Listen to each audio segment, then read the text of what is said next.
ఏంట్రా ఈ పనులు? మీ ఇంట్లో వాళ్ళు బాగా చదివి పేరు తెస్తారని అనుకుంటారు. మీరేమో ఇలా తాగుతూ ఫుడ్ అంతా వేస్ట్ చేస్తున్నారు. మీరు వేస్ట్ చేసే ఫుడ్ ఒక రైతు ఎన్ని నెలలు కష్టపడితే వస్తుందో మీకు తెలుసా? ఒక్క క్షణం వేస్ట్ చేసే ముందు ఆలోచించండి. మీ ఫాదర్ ఏం చేస్తారా? Doctor sir. Software sir. Business sir. మరి మీ ఫాదర్ రా?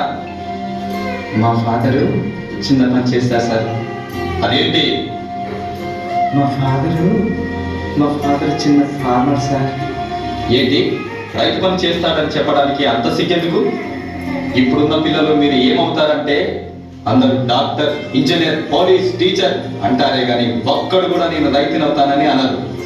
ఎందుకంటే రైతు అంటే అంత లోకువ. రైతు గొప్పతనం ఏంటో మీకు తెలియదు కాబట్టి అలా అనుకుంటున్నారు. అసలు రైతు అంటే ఎలా ఉండేవాడో తెలుసా? దేశానికి వెన్నెముక రైతు. రైతు లేనిదే రాజ్యం లేదు.